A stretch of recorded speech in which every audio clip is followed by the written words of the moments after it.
Hello everyone, welcome to my channel Home Science Classes with SR। I hope कि आप सभी दोस्तों अच्छे होंगे। जो भी मेरे स्टूडेंट्स हैं वो सभी भी अच्छे होंगे। सभी को गुड इवनिंग। चलिए स्टार्ट करते हैं आज की क्लास को। आज की जो हमारी क्लास है, क्योंकि आज है संडे, और आज की क्लास में हमारी जो पीजीटी की क्लासेस चल रही थी, पीजीटी का जिसमें हम प्रीवियस ईयर यानी कि 2021 का पेपर सॉल्व कर रहे थे, उसमें हम लोगों ने 100 क्वेश्चन तक कर लिया था। और आज की क्लास में हम 101 से लेकर के 125 तक का जो क्वेश्चन है उसको विथ डिटेल एक्सप्लेनेशन हम कंप्लीट करेंगे। तो पहले रिक्वेस्ट है आपसे कि प्लीज़ आप लाइक शेयर सब्सक्राइब कर दीजिएगा। चलिए स्टार्ट करते हैं। तो सबसे पहला क्वेश्चन है हमारे पास, question number 101। High blood pressure can be associated with, यानी कि उच्च रक्तचाप का संबंध किससे हो सकता है? लोअर बैक पेन से यानी कि निचले पीठ के दर्द से, नर्वस सिस्टम के प्रॉब्लम से, तंत्रिका तंत्र की परेशानी से, किडनी प्रॉब्लम से यानी कि वृक्क संबंधी परेशानी से, या फिर विटामिन ए डिफिशियंसी यानी कि विटामिन ए की कमी से। तो आपको बताना है कि कौन सा ये सही आंसर होगा। ठीक है, तो सही आंसर इसका क्या होगा? सही आंसर होगा किडनी प्रॉब्लम से। ठीक है, हाई ब्लड प्रेशर जो है ये हमारा किडनी प्रॉब्लम से रिलेटेड है। आइए अब इसे थोड़ा-सा डिटेल में समझ लेते हैं कि और क्या-क्या सिम्पटम्स हो सकते हैं किडनी प्रॉब्लम के। तो देखिए, अब नॉर्मल हार्ट रिदम यानी कि हृदय की जो धड़कनें हैं वो असंतुलित चलें, एंग्ज़ायटी बहुत ज़्यादा चिंता और चिड़चिड़ापन होना, blurred vision and vision changes यानी कि आँखों के सामने धुंधलापन दिखाई देना, अचानक से दृष्टि परिवर्तन हो जाना, बज़िंग इन योर ईयर्स यानी कि कानों में हमेशा बज़िंग की आवाज़ सुनाई देना, ठीक है? चेस्ट पेन सीने में दर्द होना, कन्फ्यूज़न रहना, डिफ़िकल्टी इन ब्रीथिंग साँस लेने में समस्या होना, डिज़ीनेस यानी कि चक्कर आना, ठीक है? नौज़िया होना, नोज़ ब्लीड्स होना, नाक से खून आना, सीवियर हेडेक सर में दर्द होना और साथ ही साथ वॉमिटिंग। तो ये सारे के सारे जो लक्षण हैं ये सिम्पटम्स हैं आपके किसके? हाई ब्लड प्रेशर के। इसीलिए हाई ब्लड प्रेशर जो है हमारा वो किडनी से रिलेटेड प्रॉब्लम होता है। ठीक है? चलिए, कैसे किडनी से होगा ये समझ में आया? थोड़ा-सा समझ लीजिए कि किडनी के द्वारा ही क्या होता है, हमारी बॉडी में इलेक्ट्रोलाइट जो मटेरियल्स है हमारी बॉडी के, सोडियम, पोटेशियम और नाइट्रोजनस वेस्ट, इनका हमारी बॉडी से एक्सेस मात्रा रिलीज़ होती है। बट जब ये मात्रा नहीं रिलीज़ होती है यानी कि किसी कारणवश हमारा किडनी प्रॉपर तरीके से फंक्शन नहीं करता है, तो वो सारी चीज़ें कहीं न कहीं हार्ट रेट को बढ़ाने का काम करती हैं। तो इसीलिए जो हाइपरटेंशन होता है उसका संबंध किडनी प्रॉब्लम से हो सकता है। साफ-साफ क्वेश्चन में दिया है हो सकता है, ना कि एग्ज़ैक्ट कन्फर्म दिया है कि होता है। ठीक है? इस चीज़ का ध्यान रखिएगा। चलिए next question, 102 number question. Nerves which are affected by the external stimulus are, यानी कि कौन सी तंत्रिकाएँ हैं जो बाह्य जगत की उत्तेजनाओं से प्रभावित होती हैं? ऑप्शन है मोटर नर्व प्रेरक तंत्रिकाएँ, ट्रैकेलर नर्वस चक्रीय तंत्रिकाएँ, सेंसरी नर्वस संवेदी तंत्रिकाएँ या वेगस नर्वस वेगस तंत्रिकाएँ। ठीक है? ये सारी क्या हैं? ये सारी हमारी बॉडी की तंत्रिकाएँ हैं और ये कह रहा है आपसे कि कौन-सी तंत्रिकाएँ हैं जो बाह्य जगत की उत्तेजनाओं से प्रभावित होती हैं। तो देखिए, बाह्य जगत से कॉन्टैक्ट हमारे पाँचों सेंसेस के द्वारा बनता है, ठीक है? जो हमारे 5 सेंस होते हैं, यानी कि जो हमारी ज्ञानेंद्रियाँ होती हैं, उनके द्वारा बनता है। 5 ज्ञानेंद्रियाँ आप सभी को पता है, आँखें देखने के लिए, विज़ुअलाइज़ेशन के लिए काम करती हैं। कान के द्वारा हम सुनते हैं, सुनने के द्वारा हमें सेंसेस मिलते हैं। स्किन के द्वारा हमें फ़ील होता है, नाक के द्वारा हम स्मेल कर सकते हैं और माउथ के द्वारा हम किसी चीज़ का टेस्ट ले सकते हैं, ठीक है? तो ये जो भी स्टिमुलस हमें बाहर जगत से मिल रहा है, एक्सटर्नल एनवायरनमेंट से मिल रहा है, वो सभी के सभी हमारी सेंसरी नर्वस यानी कि संवेदी तंत्रिकाओं के द्वारा प्रभावित होते हैं। ठीक है? चलिए, आगे चलते हैं। देख लेते हैं एक्सप्लेनेशन क्या है। तो देखिए, मोटर नर्व मांसपेशियों को संकेत भेजकर उनकी गति और क्रियाओं को नियंत्रित करने का काम करते हैं। और ये संकेत कहाँ से आता है? तो ये संकेत आता है हमारे ब्रेन से। Motor nerve brain to muscle connection देती है, ठीक है, मसल एंड सेंसरी ऑर्गन्स में।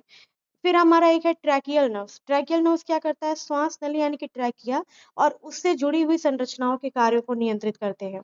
सेंसरी नर्व शरीर से मस्तिष्क तक संवेदनाओं को, यानी कि फील ऑफ टच, ठीक है, दर्द, पेन महसूस होना, टेम्परेचर महसूस होना, इन सभी का संचार करते हैं। और ये जो संचार होता है, ये जो कम्युनिकेशन होता है, ये बिटवीन मसल्स और सेंसेस टू ब्रेन होता है। ठीक है, यानी कि हमारे शरीर के भागों से ब्रेन तक होता है। फिर हमारा वेगस नर्व आता है, ये हृदय, फेफड़े और पाचन तंत्र सहित कई अंगों के स्वायत्त कार्यों को नियंत्रित करने का काम करता है, यानी कि ऑटोनोमिक जो फंक्शंस होते हैं, जिनके लिए जो हमारे वॉलंटरी और इनवॉलंटरी फंक्शंस में नहीं आते हैं, जो ऑटोमेटिक काम करते हैं, ठीक है। 2-3 तरह के होते हैं, सीएनएस, पीएनएस और एएनएस। तो ये हमारा ऑटोमेटिक फंक्शन होता है, जैसे हमारे हार्ट हार्ट का चलना, फेफड़ों का काम करना, डाइजेस्टिव सिस्टम का काम करना। तो ये सारे क्या है, हमारे वेगस नर्व के द्वारा होते हैं। और वेगस नर्व जो होती है, ये सबसे लंबी तंत्रिका होती है, ठीक है। चलिए, ऐसे ही डिटेल एक्सप्लेनेशन के साथ ही हम क्वेश्चंस को करते चलेंगे जहां जहां आवश्यकता होगी।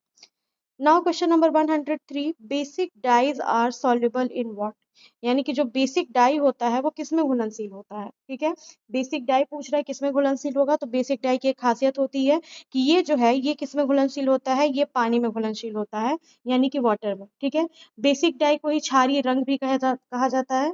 कंफ्यूज मत होइएगा, क्या कहते हैं इसे, इसे ही हम क्षारीय रंग भी कहते हैं, क्योंकि ये क्षारीय प्रकृति का होता है, अल्कलाइन का होता है, इसलिए बेसिक भी कहा जाता है, ठीक है। और ये साथ ही साथ क्या होते हैं, कार्बनिक अम्लों के लवण भी होते हैं।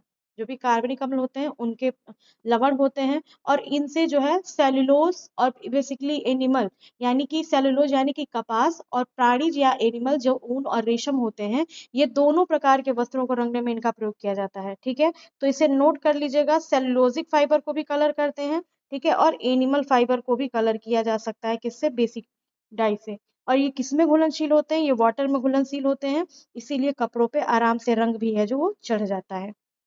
अब आइए एक बार सभी डाइज को देख लीजिए क्या क्या है। सबसे पहले हमारा कौन सा डाई है, acid dye. Acid dye, acid dye क्या है, पानी में घुलनशील होता है, प्रोटीन फाइबर जैसे रेशम ऊन पर ये बेहतर रंग चढ़ने का काम करता है। बेसिक डाई जो होता है ये पानी में घुलनशील होता है और नायलॉन और कागज पर अच्छे तरह से होता है, लेकिन साथ ही साथ ये क्षारीय होने के कारण एनिमल और सेलुलोजिक फाइबर दोनों पे यूज होता है। डायरेक्ट डाइज जो होते हैं ये भी पानी में घुलनशील होते हैं, और ये कॉटन और अन्य सेलुलोज फाइबर पे डायरेक्ट प्रयोग किए जाते हैं, इसलिए इनको डायरेक्ट डाइज भी कहते हैं। रिएक्टिव डाइज क्या होते हैं, ये भी पानी में घुलनशील होते हैं और कॉटन और रेयन फाइबर के साथ में रासायनिक बॉन्ड बनाते हैं। रिएक्टिव डाइज रिएक्ट करते हैं, बॉन्ड बनाते हैं अपना, तो ये कॉटन और रेयन फाइबर पे, यानी कि ये भी सेलुलोजिक फाइबर पे काम करते हैं। फिर आता है हमारा वेट डाई। वेट डाई जो है वो पानी में घुलनशील नहीं होता है, लेकिन रिडक्शन के बाद पानी में घुलकर कपड़े पर प्रयोग किया जा सकता है, ठीक है। वेट डाई का एग्जाम्पल क्या होगा, आप लोगों ने पढ़ा होगा, वेट डाई का एक एग्जाम्पल होता है जिसे कहते हैं इंडिगो, ठीक है। फिर हमारा डिस्पर्स डाई, तो ये भी पानी में घुलनशील नहीं होता है और सिंथेटिक फाइबर जैसे पॉलिस्टर पर घुलित रूप में प्रयोग किया जाता है।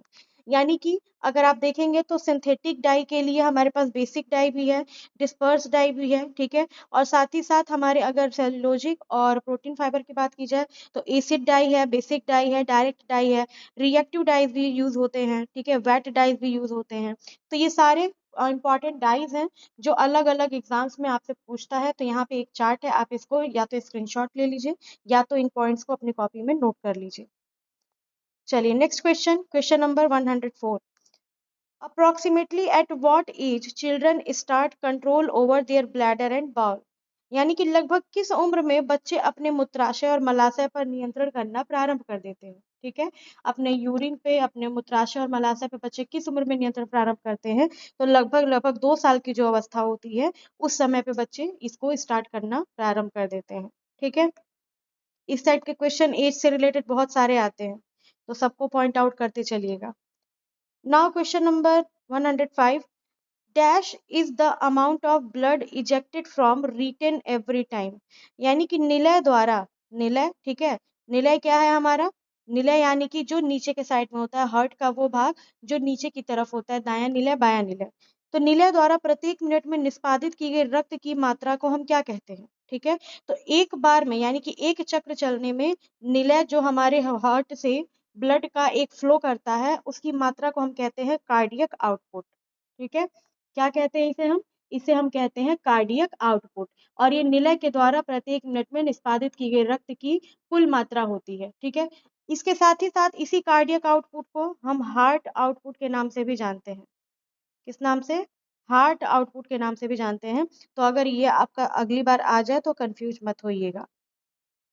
अब देखिए कार्डियक आउटपुट होता क्या है बेसिकली, तो कार्डियक आउटपुट एक हृदय संबंधी माप है जो बताता है कि 1 मिनट में हृदय द्वारा कितनी मात्रा में रक्त पंप किया जाता है। इसका फॉर्मूला होता है कार्डियक आउटपुट यानी कि CO, तो equals two stroke volume multiply by heart rate.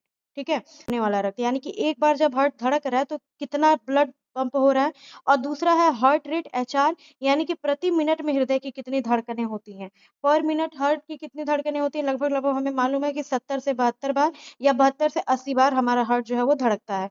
तो एक सामान्य तौर पे यहाँ पे हम एग्जांपल लेते हैं कि इफ SV यानी कि स्ट्रोक वॉल्यूम 70 ml और HR यानी कि हार्ट रेट जो है वो 75 BPM है, तो हमारा कार्डियक आउटपुट क्या होगा, तो हम इसे मल्टीप्लाई कर देंगे 17 इंटू 75, आंसर आएगा 5250 ml पर मिनट, और इसको लगभग लगभग हम ये मेजर कर लेंगे कि 5.25 लीटर पर मिनट जो है हमारा कार्डियक आउटपुट है, यानी कि 1 मिनट में हमारा हृदय जो है वो लगभग लगभग 5.25 लीटर रक्त को क्या कर रहा है, पंप करने का काम कर रहा है। ठीक है, 1 मिनट में हमारी बॉडी, और लगभग लगभग आपको पता है कि हमारी बॉडी में रक्त कितना होता है, तो लगभग लगभग 5 से लेकर के 5.5 लीटर तक हमारी बॉडी में ब्लड भी होता है। तो इस ब्लड को पूरे बॉडी में पंप करने के लिए, मतलब हार्ट के द्वारा पंप करने के लिए लगभग 1 मिनट का समय लगता है। चलिए अगला question 106. The first Committee of Health in India was established in year 1946 and it is known as, यानी कि भारत की प्रथम स्वास्थ्य कमेटी की स्थापना वर्ष 1946 में स्थापित की गई थी, और इसको किस नाम से जाना जाता है, क्या ये पब्लिक हेल्थ सर्विस यानी कि जन स्वास्थ्य सेवा कहते हैं, सेंट्रल सोशल वेलफेयर बोर्ड केंद्रीय समाज कल्याण बोर्ड कहते हैं, भोर कमेटी कहते हैं, या फिर हेल्थ कमेटी स्वास्थ्य कमेटी कहते हैं। ठीक है, तो सही आंसर हो जाएगा ऑप्शन नंबर सी, जो सबसे पहली 1946 में हमारी स्वास्थ्य कमेटी का निर्माण हुआ था, उसको हम कहते हैं भोर committee.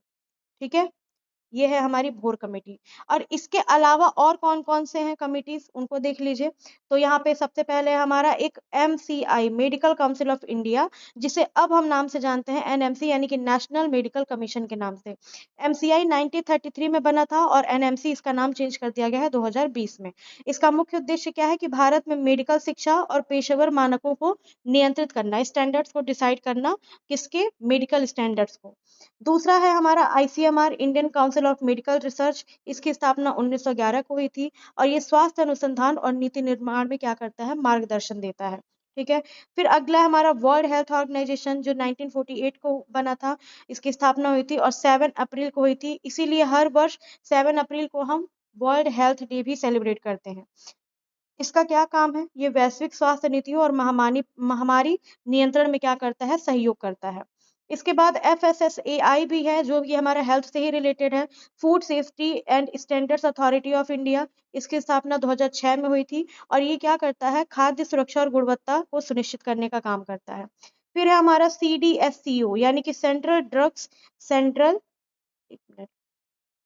Central drugs standard control organisation, जो कि 1940 में ड्रग कंट्रोल के नाम से बना था, और ये दवाओं और वैक्सीन की गुणवत्ता और सुरक्षा को नियंत्रित करने का काम करता है। फिर है हमारा NHM यानी कि नेशनल हेल्थ मिशन। ठीक है, नेशनल हेल्थ मिशन जो कि 2005 में आया था, और ग्रामीण और शहरी समुदाय स्वास्थ्य सेवाओं को सुधारने और उनमें पहुंच बढ़ाने के उद्देश्य इसका होता है। तो ये कुछ हेल्थ से रिलेटेड हमारे अलग जो है अदर कमिटीज हैं, अदर इंस्टीट्यूशंस हैं, ठीक है, ऑर्गेनाइजेशंस हैं, जो अलग अलग ईयर में स्थापित हुई हैं, और इनका अलग अलग मुख्य उद्देश्य है। तो आप इसका भी एक बार स्क्रीनशॉट जरूर ले लीजिएगा। चलिए आगे चलते हैं नेक्स्ट क्वेश्चन पे। 107 question, which of the following is not a method of study human development, यानी कि निम्नलिखित में से कौन सा मानव विकास को पढ़ने का तरीका नहीं है। ठीक है, मानव विकास को पूछ रहा है कि कौन सा तरीका ऐसा है जिसमें से मानव विकास को पढ़ने में यूज नहीं होता है।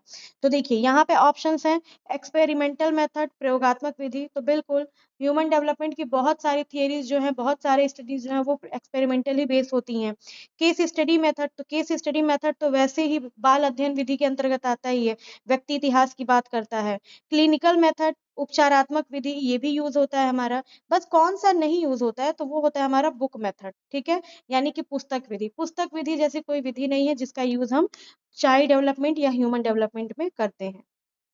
चलिए now question number 108, which bacteria used in fermentation process of milk, यानी कि दूध की किण्वन प्रक्रिया क्या कि कौन सा जीवाणु प्रयुक्त होता है। दूध की किण्वन प्रक्रिया में कौन सा जीवाणु है जो प्रयुक्त होता है? क्या वो स्ट्रेप्टोकोकस है, क्या वो नाइट्रीफाइंग है, नाइट्रीकरण बैक्टीरिया है, क्या वो विब्रियो कॉलेरा है, या फिर कोकस है?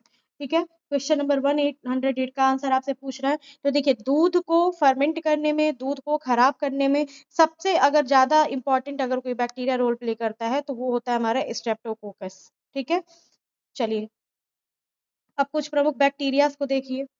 चलिए इसमें देखते हैं कि कौन कौन से ऐसे बैक्टीरिया हैं जो हमारे भोज्य पदार्थों को खाद्य पदार्थों को स्पॉइल करते हैं, और उनसे क्या क्या कारण हो सकते हैं, क्या क्या उनकी विशेषताएं हैं।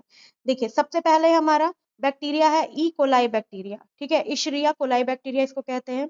ये किसको प्रभावित करता है? तो ये दूध, हरी सब्जियां, कच्चे मांस को प्रभावित करता है। क्या समस्या हो सकती है? तो पेट संबंधी संक्रमण हो सकता है, या फसलों या पानी से संक्रमित हो सकते हैं। फिर आता है हमारा साल्मोनेला। साल्मोनेला क्या करता है? अंडा, कच्चा मांस और पनीर को प्रभावित करता है, यानी कि दूध से बने प्रोडक्ट, प्रोटीन पे ज्यादातर ये प्रभावित करता है, प्रोटीन को। विशेषता क्या है इसका? पेट खराब होना और फूड पॉइजनिंग होना। फिर आता है लैक्टोबैसिलस। लैक्टोबैसिलस लैक्टोबैसिलस क्या है?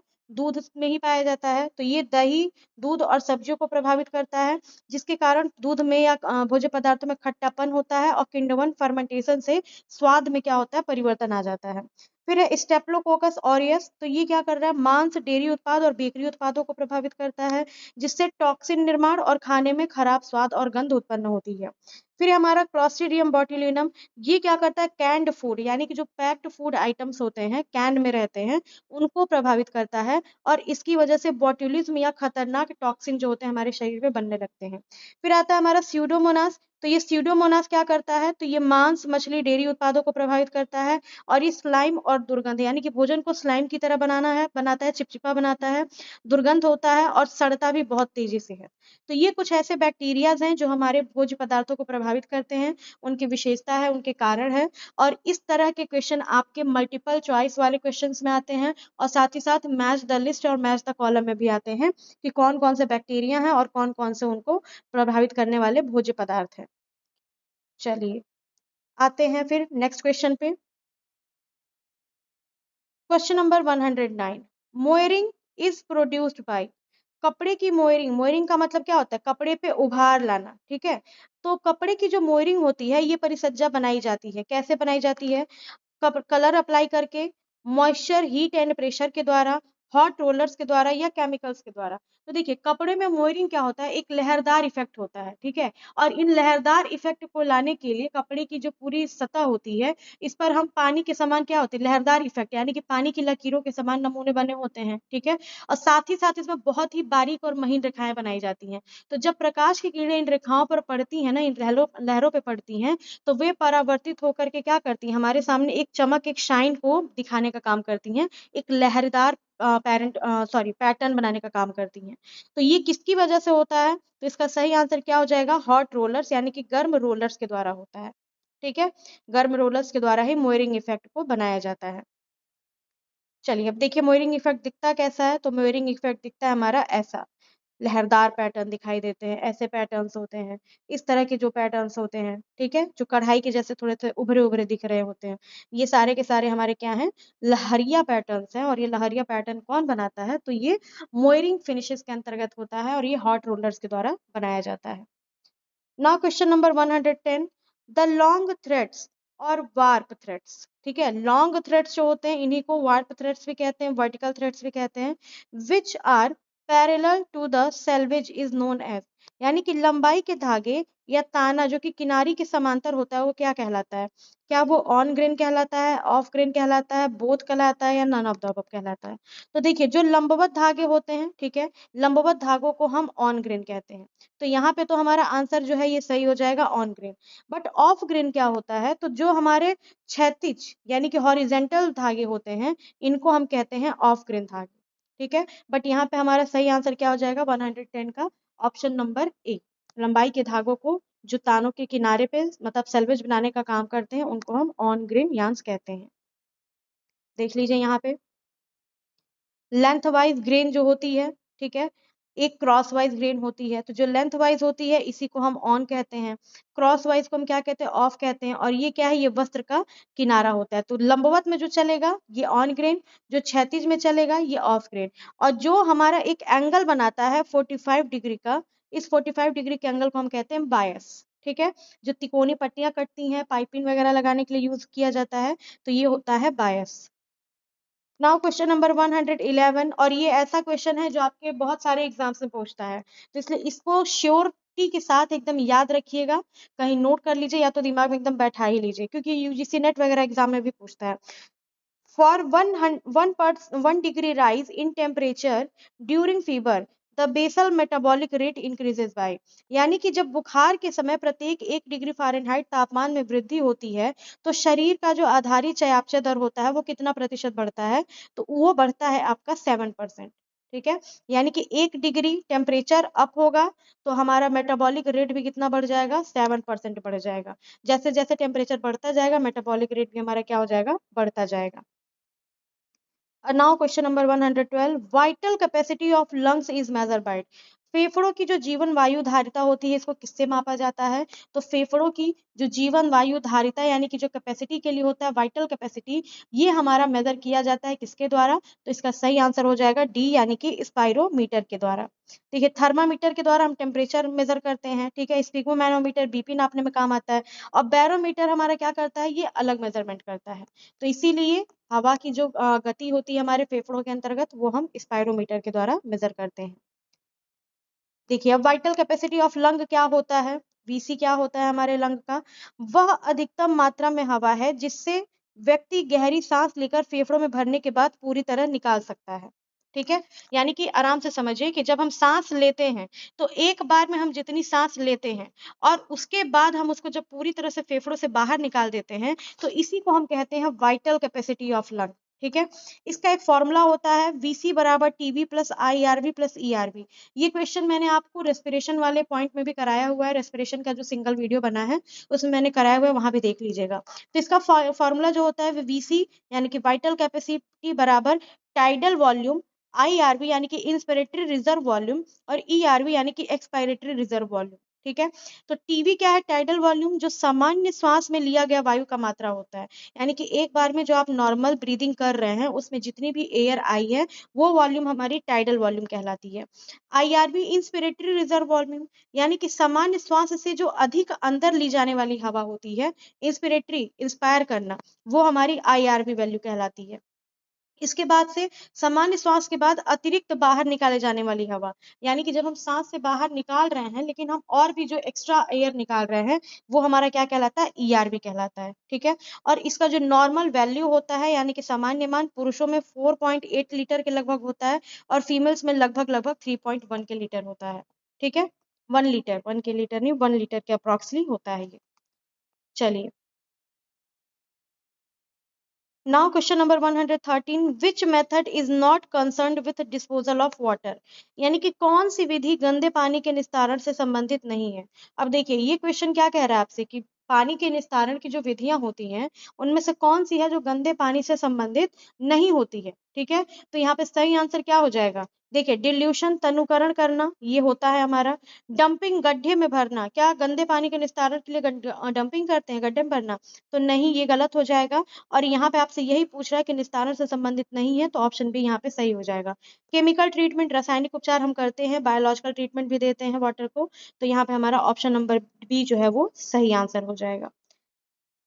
चलिए देखते हैं कि वेस्ट वाटर ट्रीटमेंट यानी कि अपशिष्ट जल शोधन के प्रमुख चरण कौन कौन से होते हैं, क्योंकि चरण से संबंधित बहुत सारे क्वेश्चंस आपके डिफरेंट एग्जाम्स में पूछते हैं, टीजीटी में पूछता है, पीजीटी में पूछता है, यूजीसी नेट में भी पूछता है, यूजीसी नेट के पेपर 1 में भी पूछता है। ठीक है, असिस्टेंट प्रोफेसर, एलटी, लगभग लगभग जो भी होम साइंस के एग्जाम्स होते हैं उनमें वाटर ट्रीटमेंट वाले सेगमेंट में इससे रिलेटेड क्वेश्चन आते हैं।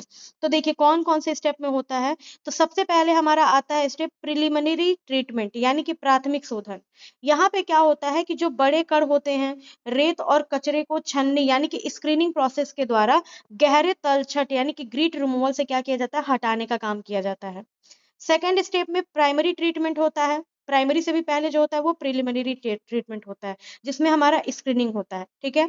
फिर हमारा ट्रीटमेंट आता है प्राइमरी ट्रीटमेंट, प्राथमिक तलछट। तो यहाँ पे जो अभी भी इसके बाद जो भारी ठोस पदार्थ होते हैं जमे हुए, सेडिमेंटेशन से उनको अलग किया जाता है। तो second process is sedimentation. Third is secondary treatment, द्वितीयक शोधन की विधि है, यानी कि सूक्ष्म जीवों के द्वारा जैविक अपशिष्ट को क्या किया जाता है, तोड़ा जाता है, जिसके अंतर्गत हम बायोलॉजिकल ट्रीटमेंट देते हैं। एक्टिवेटेड, जैसे एक्टिवेटेड स्लज या फिर ट्रिकिंग फिल्टर का काम यहाँ पे किया जाता है, यानी कि अभी भी जो वेस्ट बचा हुआ है इन दोनों प्रोसेस के बाद, तो हमारे कुछ ऐसे जैविक पदार्थ होते हैं, बायोलॉजिकल ट्रीटमेंट कराए जाते हैं, जिसके द्वारा वो इन स्लज मटेरियल्स को क्या करते हैं, ब्रेक डाउन करने का काम करते हैं और छोटे छोटे पार्टिकल्स में तोड़ते हैं। फिर आता है हमारा टर्शरी ट्रीटमेंट, यानी कि तृतीयक शोधन। तो यहाँ पे रासायनिक भौतिक प्रक्रियाओं से पोषक तत्व और रोग जनकों को हटाया जाता है, यानी कि यहाँ पे फिल्टरेशन होता है, क्लोरीनेशन होता है, यूवी अल्ट्रावायलेट प्रोसेस होता है और न्यूट्रिएंट रिमूवल का काम होता है। तो ये सारे टर्शरी ट्रीटमेंट के प्रोसेस होते हैं। लास्ट हमारा होता है स्लज ट्रीटमेंट, यानी कि कीचड़ शोधन। तो ये क्या करता है, तलछट का सुखाना, कम करना और सुरक्षित तरीके से निपटारा करना, यानी कि सारे प्रोसेस के बाद से हमारा क्या होता है, लास्ट में हमारा सुरक्षित तरीके से निपटान किया जाता है। तो ये है हमारा वेस्ट वाटर ट्रीटमेंट, ठीक है। आई होप कि आपको समझ में आ रही होंगी चीजें। एक बार स्क्रीनशॉट ले लीजिए ताकि आप इसको आगे से नोट कर सके। चलिए चलते हैं 114 क्वेश्चन पे।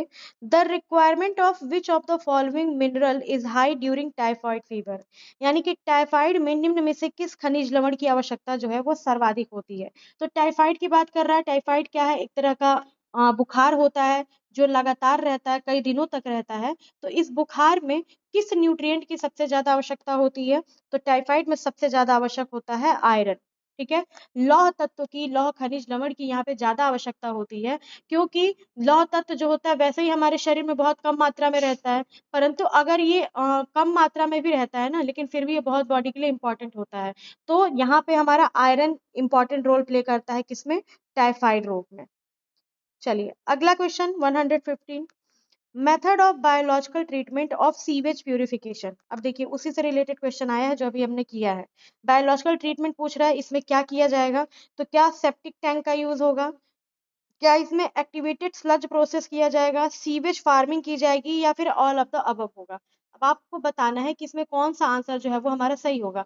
तो देखिए सीवेज ट्रीटमेंट प्लांट में हम क्या करते हैं, जो हमारे घर में गंदे पानी होते हैं और घर में प्रयोग किए जाने वाले जो भी जल के प्रदूषणकारी अवयव होते हैं, ठीक है, उनको हम विशेष विधि से क्या करते हैं, सफाई करते हैं। और इनको साफ करने के लिए जिन भी हम फिजिकल मेथड्स, यानी कि भौतिक या केमिकल, रासायनिक और जैविक विधियों का प्रयोग करते हैं, जिसके माध्यम से हमारा जो दूषित पानी है उसको हम दोबारा प्रयोग करने लायक बनाते हैं।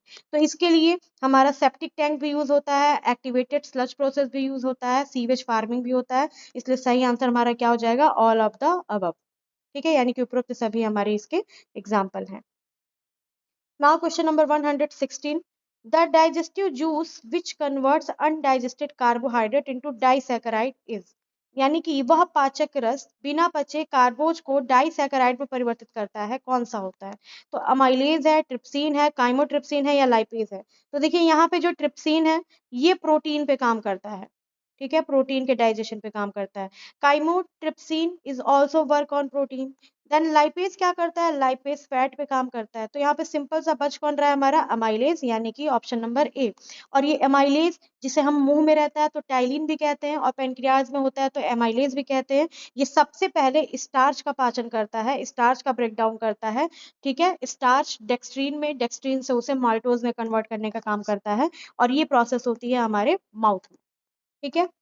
चलिए नेक्स्ट क्वेश्चन 116 से एक मिनट इसको देख लीजिए, कौन कौन से एंजाइम्स होते हैं, क्या क्या काम करते हैं।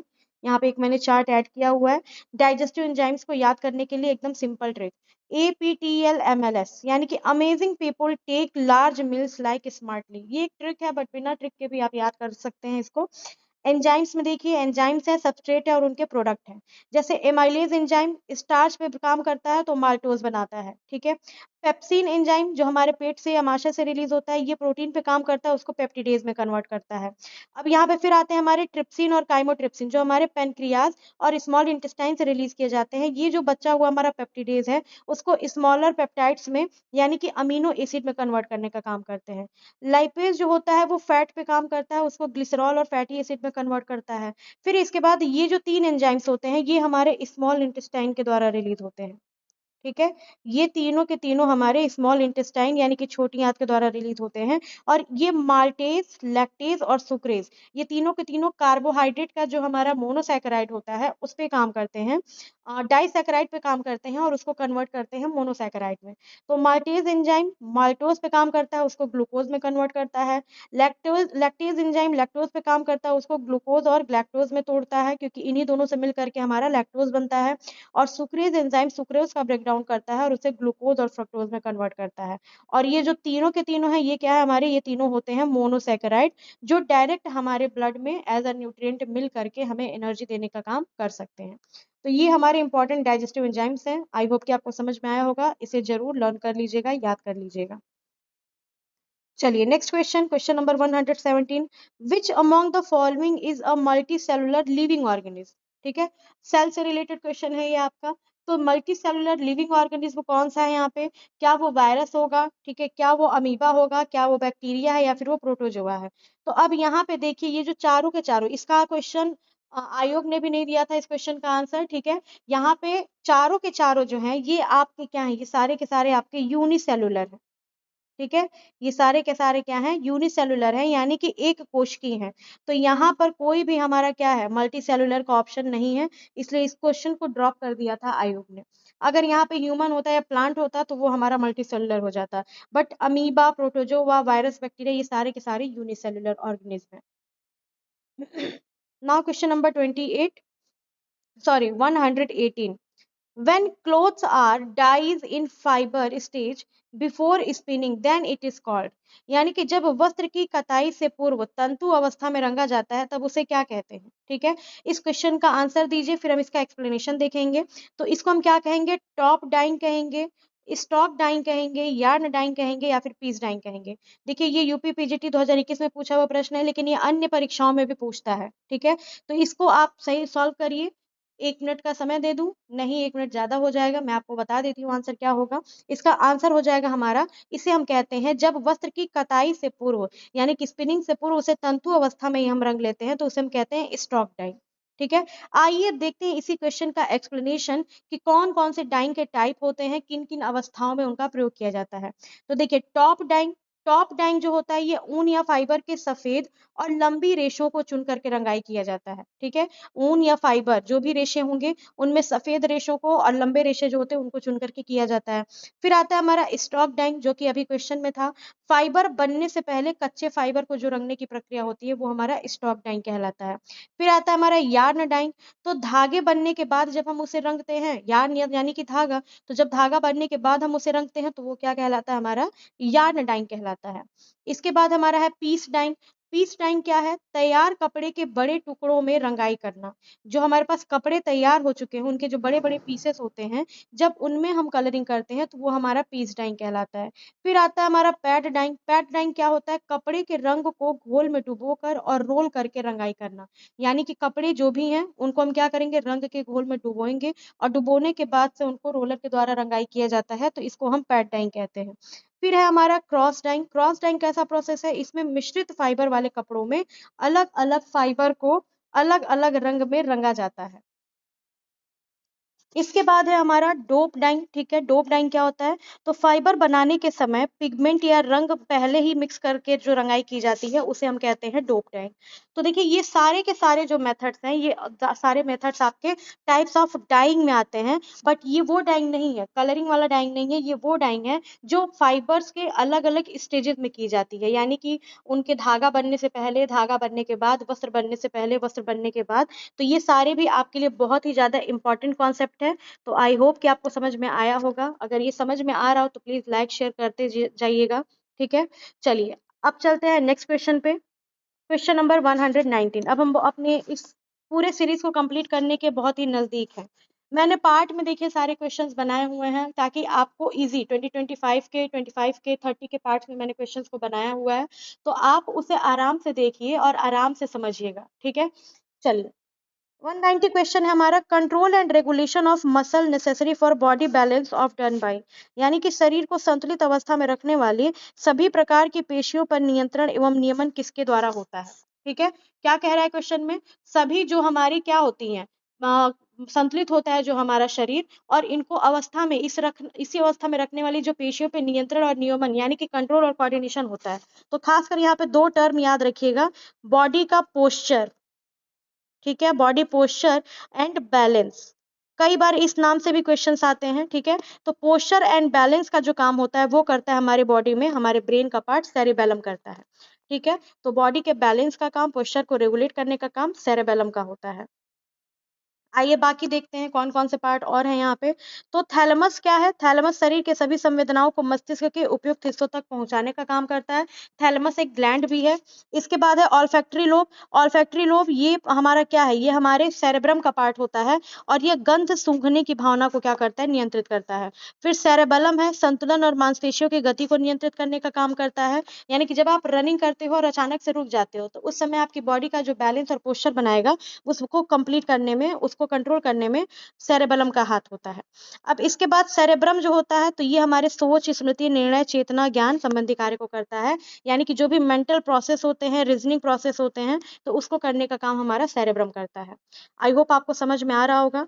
अब क्वेश्चन नंबर 120, क्वेश्चन नंबर 120 में क्या कह रहा है, for stitching of cotton clothes need size is required, यानी कि जो साधारण सूती के वस्त्र होते हैं उनको कितने नंबर की सुई उनको कम बनाने के लिए होनी चाहिए, सूती वस्त्रों के निर्माण के लिए, क्या 12 नंबर की, 18 नंबर की, 20 नंबर की या फिर 16 नंबर की।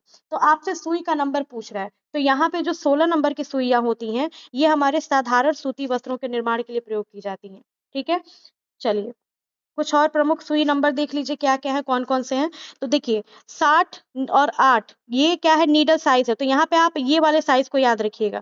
तो जो 8 नंबर की सुई होती है जब बहुत महीन कपड़ा होता है, बहुत हल्का कपड़ा होता है जैसे सिल्क का और फाइन कॉटन का, उसके लिए प्रयोग किया जाता है।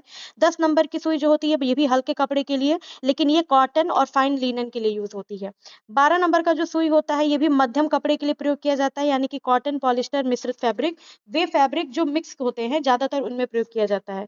14 नंबर की सुई का प्रयोग मोटे कपड़े में जैसे कि डेनिम, डबल कॉटन और लिनन बनाने में किया जाता है।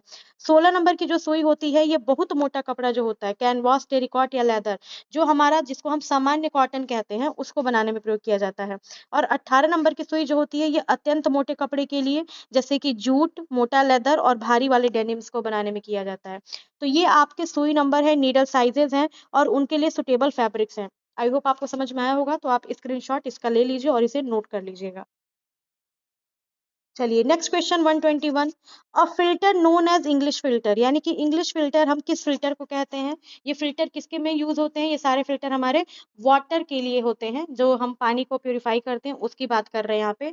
तो हमारा कौन कौन सा फिल्टर है, एक है हमारा स्लो सैंड फिल्टर, ठीक है, क्या है, स्लो सैंड फिल्टर। दूसरा है रैपिड फिल्टर, ग्रेविटी फिल्टर या फिर प्रेशर फिल्टर। तो यहाँ पे सही आंसर क्या हो जाएगा हमारा स्लो सैंड फिल्टर। अब आइए देखते हैं इसके एक्सप्लेनेशन को। स्लो सैंड फिल्टर कौन सा है, स्लो सैंड फिल्टर इसका अदर नेम बायोलॉजिकल फिल्टर भी कहते हैं, इंग्लिश फिल्टर भी कहते हैं। इसके संस्थापक कौन है, जॉन गैडन, जिन्होंने 1829 में लंदन में सबसे पहली बार इसका प्रयोग किया था। और ये है हमारे स्लो सैंड फिल्टर का इमेज। अगला है रैपिड सैंड फिल्टर, इसका अन्य नाम मैकेनिकल फिल्टर या अमेरिकन फिल्टर भी है। और इसके संस्थापक कौन थे, जॉर्ज फुलर थे, जिन्होंने अमेरिका में 1878 में इसका यूज किया था। इसके बाद है हमारे ग्रेविटी फिल्टर, तो ग्रेविटी फिल्टर को हम कन्वेंशनल फिल्टर के नाम से भी जानते हैं, जो इस समय ज्यादातर हमारे घरों में यूज होता है, आरओ के नाम से, प्योरिट के नाम से। और इसके बाद आता है हमारा प्रेशर फिल्टर, तो प्रेशर फिल्टर को हम अन्य नाम से क्लोज्ड फिल्टर के नाम से भी जानते हैं। तो ये सारे के सारे अदर नेम हैं, तो अदर नेम आप जरूर याद रखिएगा क्योंकि हो सकता हो कि इस बार के पेपर में आपसे ये नाम पूछ ले। चलिए 122 number question, at what stage there is a feeling of sexual in social development, यानी कि किस अवस्था में सामाजिक विकास में यौन विरोध की भावना पाई जाती है, ठीक है, यौन विरोध की भावना की बात कर रहा है। तो ये इन्फेंसी होगा, अर्ली चाइल्डहुड होगा, लेट चाइल्डहुड होगा या फिर अडोलसेंस होगा। तो ये देखिए यौन विरोध की भावना की बात हमारी जो किसकी थी, ये साइकोसेक्सुअल थियरी थी, किसके द्वारा, फ्राइड के द्वारा दी हुई थियरी थी। और यहाँ पे आपसे बात कर रहा है कि कौन सा स्टेज होगा हमारा, तो ये जो लेट चाइल्डहुड स्टेज होता है, ठीक है, यहीं पे यौन विरोध की भावना पाई जाती है बच्चों के अंतर्गत। अब आप मुझे कमेंट करके बताएंगे कि ये कौन सी स्टेज होती है फ्राइड के द्वारा जो साइकोसेक्सुअल थियरी दी गई है, उस स्टेज का नाम क्या है? क्या वो ओरल स्टेज है, फैलिक है, लेटेंसी है, जेनिटल स्टेज है, या फिर एनल स्टेज है? चलिए 123 नंबर, लास्ट के 3 क्वेश्चंस और बचे हैं हमारे पास बस। 123 क्या है? For optimum nutrition of infant which of the following fatty acid is more required, यानी कि शिशु के उचित पोषण के लिए किस वसीय अम्ल की अधिक आवश्यकता होती है? तो क्या है वो हमारा? ब्यूटारिक एसिड है, लिनोलिक एसिड है, कैप्रोइक एसिड है, या एराकिडोनिक एसिड है?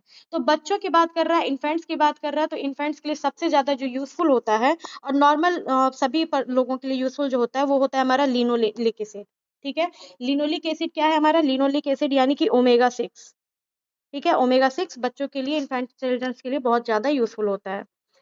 अब आइए देखिए अन्य और कौन-कौन से आयु समूह होते हैं, ठीक है? तो यहाँ देखिए आयु समूह में किस-किस आयु समूह में कौन से फैटी एसिड्स की आवश्यकता होती है, उसका एक पूरा चार्ट दिया हुआ है। यहाँ पे देखते हैं कौन-कौन सा है। तो शिशु यानी कि जो 0 से 6 माह तक के शिशु होते हैं, उनके लिए डीएचए और एएलए, ठीक है? यानी कि डोकोसाहेक्सामाइन जो एसिड होता है और अल्फा लिनोलिक एसिड जो होता है, वो मस्तिष्क और आँखों के विकास के लिए बहुत ज़रूरी होता है। जो 6 माह से 2 वर्ष के शिशु होते हैं, उनके लिए डीएचए, ईपीए और ओमेगा 6 यानी कि लिनोलिक एसिड आवश्यक होता है। किसके लिए? तंत्रिका व प्रतिरक्षा के विकास के लिए, यानी कि उनके नर्वस सिस्टम और इम्यून सिस्टम को स्ट्रांग बनाने के लिए। जो बच्चे 2 से 12 वर्ष तक के होते हैं, उनके लिए omega 3 linolenic acid, DHA, APA, EPA और एएलए और साथ ही साथ ओमेगा 6 भी जरूरी होता है। किसके लिए? शारीरिक व संज्ञानात्मक विकास के लिए। फिर जो किशोर होते हैं 13 से 18 वर्ष के, उनके लिए डीएचए, ईपीए और ओमेगा 6 जरूरी होता है हार्मोन संतुलन और उनके मानसिक स्वास्थ्य के लिए। फिर जो वयस्कावस्था में आते हैं 19 से 59 वर्ष तक के, उनके लिए ओमेगा 3 ज़रूरी होता है, जो कि ईपीए, डीएचए, एएलए के फॉर्म में रहता है और ये हृदय के लिए। और ओमेगा 6 किसके लिए ज़रूरी होता है? प्रजनन के लिए और त्वचा के लिए। जो बुजुर्ग होते हैं 60 प्लस वर्ष के लोग, उनके लिए ओमेगा 3 ज़्यादा इंपॉर्टेंट होता है, ईपीए और डीएचए। एएलए की कंपैरिजन में ईपीए और डीएचए उनके लिए ज़्यादा इंपॉर्टेंट होता है, जो कि मस्तिष्क और जोड़ों के लिए ज़रूरी होता है और साथ ही साथ ओमेगा 9 यानी कि जो दिल के लिए ज़रूरी होता है। ये 3 सारे के सारे क्या है, जो भी आप डीएचए, एएलए देख रहे हैं, ओमेगा 3, ओमेगा 6, ओमेगा 9, ये सारे हमारे एसेंशियल फैटी एसिड्स होते हैं, जो लगभग सभी एज के लोगों के लिए आवश्यक होते हैं। ठीक है? तो आई होप आपको याद हो रहा होगा, समझ में आ रहा होगा, तो प्लीज़ इसको स्क्रीनशॉट इसका भी ले लीजिए, सारे पॉइंटर्स को नोट ज़रूर कर लीजिएगा। चलिए next question 124 question, last second question हमारा। आर्टिफिशियल वेंटिलेशन मेथड इज, यानी कि कृत्रिम संवातन की जो विधि होती है वो कैसी विधि है? क्या ये कंडक्शन की विधि है, प्लीनल सिस्टम है, कन्वेक्शन है, या फिर प्रीवी सिस्टम होती है? तो आर्टिफिशियल संवातन कृत्रिम संवातन की बात कर रहा है, तो कृत्रिम संवातन में जो हमारी पद्धति होती है, प्लीनम सिस्टम जिसे कहते हैं, ये क्या है? हमारा कृत्रिम संवातन के अंतर्गत आता है। बाकी सारे के सारे हमारे क्या हैं? हमारे नेचुरल वेंटिलेशन के पार्ट होंगे, ठीक है? और ये कहाँ पर यूज़ होता है? जहाँ पे बड़े-बड़े सिनेमा घरों में यूज़ होता है, जहाँ पे बड़ी-बड़ी फैक्ट्रियाँ होती हैं, वहाँ पर हमारे उसको वेंटिलेशन को अच्छा बनाने के लिए वहाँ पे प्लीनल पद्धति का प्रयोग किया जाता है, ठीक है? जो क्या करता है, प्रेशर के साथ हवा को अंदर का जो भी एटमॉस्फेयर है, उस हवा को बाहर निकालने का काम करता है, ठीक है? जिससे अशुद्ध हवा बाहर जाती है और शुद्ध हवा अंदर आती है। चलिए लास्ट क्वेश्चन से पहले इसका एक्सप्लेनेशन देख लेते हैं। तो आइए देखते हैं आर्टिफिशियल वेंटिलेशन मेथड्स कौन-कौन से होते हैं, कैसे काम करते हैं और वो कहाँ पे उपयोग किए जाते हैं। तो आर्टिफिशियल में होता है हमारा एग्जॉस्ट वेंटिलेशन, जो कि फैन से दूषित हवा को बाहर निकाला जाता है, जो कि नॉर्मली आपको घरों में दिख जाएगा, किचन में दिख जाएगा, बाथरूम में दिख जाएगा, छोटे कमरों में होता है। फिर होता है सप्लाई वेंटिलेशन, तो ये क्या है, मशीन से बाहर की ताज़ी हवा को अंदर लाने के लिए सप्लाई वेंटिलेशन किया जाता है। और ये कहाँ होता है? ये ऑफिस और क्लासरूम और घरों में प्रयोग होता है, ठीक है? जैसे हम एसी जो लगाते हैं वो भी सप्लाई वेंटिलेशन का एग्जांपल हो जाएगा। फिर बैलेंस्ड वेंटिलेशन क्या होता है? सप्लाई और एग्जॉस्ट दोनों का बैलेंस जहाँ पर होता है, जो आधुनिक घरों और अपार्टमेंट्स में यूज़ होता है, जहाँ से अशुद्ध हवा को अंदर से बाहर भी किया जाता है और शुद्ध हवा को बाहर से अंदर भी किया जाता है। फिर हमारा प्लीनम वेंटिलेशन, जो अभी इस क्वेश्चन में आपने देखा था कि ये प्रेशर से डक्ट द्वारा हवा को पूरे भवन में क्या करता है? फैलाने का काम करता है, उनको बाहर निकालने का काम करता है। और ये बड़ी-बड़ी इमारतों में, थिएटर में, मॉल में जो सार्वजनिक स्थान होते हैं वहाँ पे किया जाता है। फिर लास्ट है हमारा मैकेनिकल वेंटिलेशन, यानी कि मशीन आधारित वेंटिलेशन। तो ये फैन, ब्लोअर और डक्ट से वायु प्रवाह किया जाता है इसमें, जो कि फैक्ट्री, अस्पताल और ऑफिसों में प्रयोग होता है। ठीक है, आई होप समझ में आया होगा। चलिए नेक्स्ट क्वेश्चन हमारा। नेक्स्ट क्वेश्चन से पहले और मेथड्स हैं यहाँ पे। एयर कंडीशनिंग मेथड हवा को शुद्ध, ठंडा और गर्मी को क्या करता है, नियंत्रित करता है, जो घर, होटल, मॉल और ऑफिस में यूज होता है। कंडक्शन मेथड क्या होता है, अब जो ऑप्शंस दिए हुए थे उनको देख लीजिए। कंडक्शन मेथड क्या होता है, ये दीवार या छत से उष्मा का सीधे संचार करता है और ये कमरे के तापमान को नियंत्रित करने में प्रयोग किया जाता है। कन्वेक्शन मेथड क्या है, तो हवा के प्राकृतिक प्रवाह द्वारा वेंटिलेशन करना, जो कि खिड़कियां, वेंटिलेटर और चिमनियां होती हैं। और प्रीवी सिस्टम जो होता है, ये शौचालय में यानी कि बाथरूम्स में वेंट पाइप या चिमनी से गैस को जब बाहर निकाला जाता है तो उसे हम कहते हैं प्रीवी सिस्टम, जो कि ग्रामीण घरों में, पुराने भवन में और टॉयलेट में वेंटिलेशन के लिए यूज होता है। तो चलिए अब चलते हैं हमारे लास्ट क्वेश्चन पे आज के इस क्लास के 125 नंबर। डाइट रिकमेंडेड इन पेप्टिकल्चर, यानी कि पेप्टिकल्चर में कौन सा डाइट दिया जाता है, तो क्या सॉफ्ट डाइट दिया जाएगा, लिक्विड डाइट, ब्लैंड डाइट या फिर लो कैलोरी डाइट। तो देखिए पेप्टिकल्चर एक ऐसी कंडीशन होती है जहाँ पे हमारा क्या होता है, ये हमारे आमाशय में होता है और पक्वाशय की श्लेष्मिक झिल्लियां जो होती हैं, हमारी मेम्ब्रेन्स होती हैं, उनमें घाव बनाने का काम करता है। ठीक है, और इस घाव के कारण वहां की लेयर्स में बहुत ज्यादा छोटे छोटे छिद्र बन जाते हैं, जिसके कारण हमारी जो आमाशय यानी कि स्टमक की जो वॉल्स होती है, दीवारें होती हैं, वहां से धीरे धीरे श्लेष्मा जो है वो वहां से कम होने लगता है। ठीक है, इसीलिए इसको बैलेंस करने के लिए, मेंटेन करने के लिए हमारे डाइट कौन सा रिकमेंड किया जाएगा पेप्टिकल्चर में, तो हमारा ब्लैंड डाइट यहाँ पे रिकमेंड किया जाता है। ठीक है, ब्लैंड डाइट में हम फाइबर की कमी कर देते हैं। ठीक है, मसालेदार और जो सुगंधित भोज्य पदार्थ होते हैं वो नहीं दिया जाता है, सिंपल पौष्टिक भोजन दिया जाता है। ठीक है, और जैतून का तेल भी रिकमेंड किया जाता है खाने में प्रयोग करने के लिए।